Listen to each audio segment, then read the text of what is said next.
We begin with Russia's intensifying attacks on Ukraine. The western city of Lviv saw more explosions Saturday morning, and in the south, Ukrainian forces are trying to hold on to the besieged port city of Mariupol. Meanwhile, the bodies of more than 900 civilians have been found near Kyiv. Police say most were shot, likely executed. Ukrainian President Volodymyr Zelenskyy is again urging the West to do more. He said in an address on Friday that the economic sanctions against Russia are not severe enough to stop Moscow's offensive. CBS News foreign correspondent Holly Williams has more. Nadezhda Alexandrova says she wanted to flee her home in eastern Ukraine, but left it too late. Her son Sergei was killed by Russian shelling in their apartment. The glass from the window fell down, she says, and I saw him lying in a pool of blood. Russian forces failed to capture Ukraine's capital, Kyiv, plagued by military failures and a Ukrainian resistance much tougher than many expected. But in eastern Ukraine, they're still being pummeled from the air and bracing for a fresh assault as Russian forces regroup. Civilians are in the firing line, and Russia stands accused of war crimes.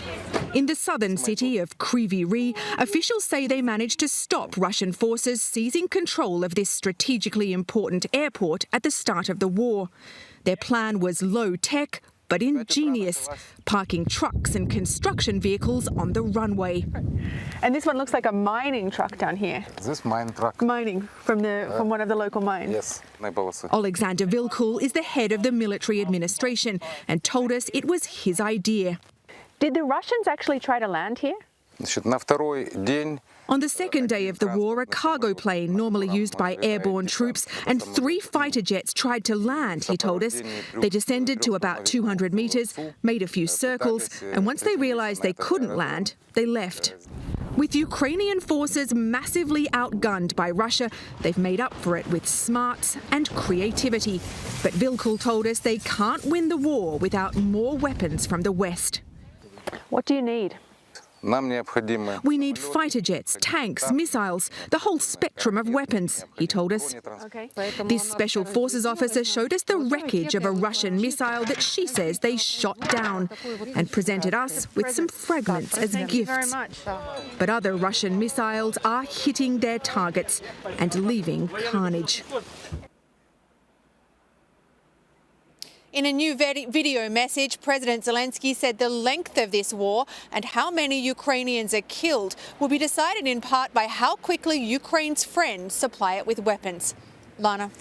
That's very interesting, Holly. I should mention that you've actually been in Ukraine for about a month now. This is the 4th time that you've been there. How have you seen perceptions change over the course of this war? Lana, it's actually my 4th trip this year, and I was here when the invasion began back in February. At the start, I think that there was a sense of shock here. Martial law was implemented. Suddenly there were checkpoints all over the country. People were very anxious, very jumpy. And of course, immediately many Ukrainians began to flee the country. At this point, more than 4 million Ukrainians have fled their country. But for those who have stayed and are not in areas that are under Russian occupation, we're seeing shops reopening, restaurants reopening, people taking their children back to playgrounds, people using public transport. And it's as if they want to make their lives as normal as possible in this situation, almost as a point of pride.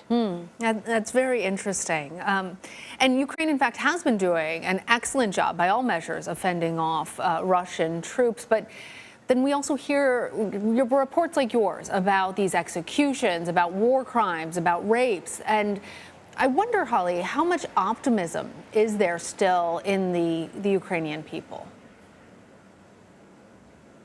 Well, Lana, on the one hand, you have this sense of anxiety, I think particularly coming from government leaders like President Zelenskyy and also military officers saying, you know, we still don't have the weapons that we need to win this war. And of course, there's also a real sense of pain and grief, looking at some of the atrocities that have been committed against civilians. You know, people who seem to have been murdered execution style with their hands behind their back,